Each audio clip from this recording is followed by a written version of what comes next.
Hello friends, welcome back to our channel. ఈ రోజు జరిగిన థర్డ్ వన్డే మ్యాచ్ లో మన టీమిండియా ఆస్ట్రేలియా టీం పై 9 వికెట్ల తేడాతో ఘన విజయం సాధించింది. ఈ టూర్ లో సిరీస్ ఆస్ట్రేలియా టీం గెలిచినా కూడా ఈ మ్యాచ్ లో మన టీమిండియా గెలవడంతో టీమిండియా ఫ్యాన్స్ కి చాలా సంతోషాన్ని ఇచ్చింది. మన టీమిండియా బ్యాటింగ్ డిపార్ట్మెంట్ లో బోత్ రోహిత్ శర్మ అలాగే విరాట్ కోహ్లీ చాలా అంటే చాలా మైండ్ బ్లోయింగ్ ఇన్నింగ్స్ అయితే ఆడాడు. రోహిత్ శర్మ అలాగే విరాట్ కోహ్లీ ఇద్దరు కూడా సిడ్నీ స్టేడియంలో పండగ చేసుకున్నారు. రోహిత్ శర్మ సెంచరీ చేసి తన 50వ అంతర్జాతీయ సెంచరీగా సాధించాడు. విరాట్ కోహ్లీ చూసుకున్న 74 పరుగులు చేసి వన్డే ఫార్మాట్ లోనే ఎక్కువ పరుగులు చేసిన రెండో ఆటగాడిగా రికార్డు సృష్టించాడు. ఇంతకు ముందు ఈ record Sri Lanka legendary wicket keeper batsmen అయిన కుమార్ సంగక్కర పేరు మీద ఉండేది. ఈ రోజు విరాట్ కోహ్లీ ఆ రికార్డు బ్రేక్ చేసి సెకండ్ ప్లేస్ లో ఉన్నాడు. ఫస్ట్ ప్లేస్ లో the God of cricket Sachin Tendulkar ఉన్నాడు.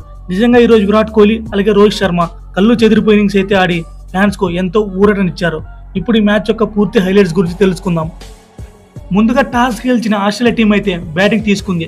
So captain Mitch Marsh batting తీసుకుని ఇలా మాట్లాడాడు: మేము ముందుగా బ్యాటింగ్ చేస్తాం. సిడ్నీ స్టేడియం ఈరోజు చాలా బ్యూటిఫుల్ గా ఉంది. ఈరోజు చాలా మంచి ఆపర్చునిటీ మ్యాచ్ గెలవడానికి అని చెప్పాడు.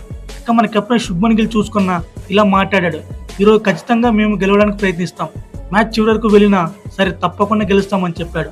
ఇక మన టీమిండియా అలాగే ఆస్ట్రేలియా టీం ప్లేయింగ్ 11 ఒకసారి చూసుకుంటే ముందుగా మన team India Harshdeep Singh playing 11 place లో కుల్దీప్ యాదవ్ వచ్చాడు. మిగతాదంతా లాస్ట్ మ్యాచ్ ఎలాంటి స్క్వాడ్ తో ఉన్నారో అలాంటి స్క్వాడ్ తో ఉన్నారు. ఇంకా ఆస్ట్రేలియా టీం చూసుకున్న షావియర్ బ్రేటెడ్ ప్లేస్ లో నాథన్ ఎలిస్ వచ్చాడు. ఇక ఆస్ట్రేలియా టీం బ్యాటింగ్ కార్డ్ ఒకసారి చూసుకుంటే కెప్టెన్ మిచ్ మార్ష్ 47 పరుగులు, ట్రావిస్ హెడ్ 29 పరుగులు, మాథ్యూ షాట్ 30 పరుగులు, రెన్షా 56 పరుగులు, అలెక్స్ క్యారీ 24 పరుగులు, కాపర్ కొనోలి 23 పరుగులు చేశారు. Australia team openers Travis head అలాగే మిచ్ మార్ష్ ఆస్ట్రేలియా టీం కి మంచి స్టార్ట్ అయితే ఇచ్చారు. మార్ష్ అలాగే హెడ్ వీళ్ళిద్దరూ 65 పరుగుల పార్ట్నర్షిప్ నెలకొల్పారు. 9వ ఓవర్ సిరాజ్ బౌలింగ్ లో ట్రావిస్ హెడ్ 29 పరుగుల వద్ద అవుట్ అయ్యాడు. దీంతో మన టీమిండియాకి మంచి బ్రేక్ త్రూ అయితే దొరికింది. అప్పటి నుంచి చివరి దాకా ఒక పెద్ద బిగ్ పార్ట్నర్షిప్ అయితే బిల్డ్ కాలేదు. మన టీమిండియా బౌలర్స్ డామినేట్ చేశారు. దీంతో ఆస్ట్రేలియా టీం ని మన టీమిండియా 236 పరుగులకే రెస్ట్రిక్ట్ చేసింది.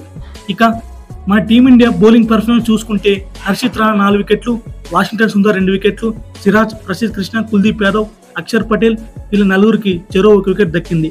ఇలా మన team India bowlers Australia team batsmen ని చాలా వరకు డామినేట్ చేసి ఆల్అౌట్ చేశారు. ఇక 230 పరుగులు టార్గెట్ దిగిన మన టీమిండియాకి మొదట్లో కొంచెం స్లోగానే స్టార్ట్ వచ్చింది. రోహిత్ అలాగే గిల్ వీళ్ళిద్దరు వాళ్ళ ఇన్నింగ్స్ కొంచెం స్లోగానే స్టార్ట్ చేశారు. గిల్ 69 పరుగుల వద్ద అవుట్ అయినప్పటి నుంచి మాత్రం absolute cinema. Both Virat Kohli అలాగే రోహిత్ శర్మ ఆస్ట్రేలియా బౌలర్ ని ఉత్తి కారేశారు. మంచి పవర్ఫుల్ నాకైతే ఆడి ఆస్ట్రేలియా బౌలర్ ని ఒక ఆట ఆడుకున్నారు. బోత్ రోహిత్ అలాగే విరాట్ మంచి కమ్యూనికేషన్ తో చివరి వరకు ఉండి క్రీజ్ లో సెట్ అయ్యి మ్యాచ్ ని గెలిపించారు. ఇది ఫ్రెండ్స్ ఇవాల్టి వీడియో. ఫ్రెండ్స్, ఈ వీడియో చివరకు చూసినందుకు వెరీ థ్యాంక్ఫుల్ టు యూ. ఈ వీడియో కనుక నచ్చినట్లయితే దయచేసి లైక్ చేసి మన ఛానల్ సబ్స్క్రైబ్ చేయడం మాత్రం మర్చిపోకండి. Thank you for watching. Thank you very much.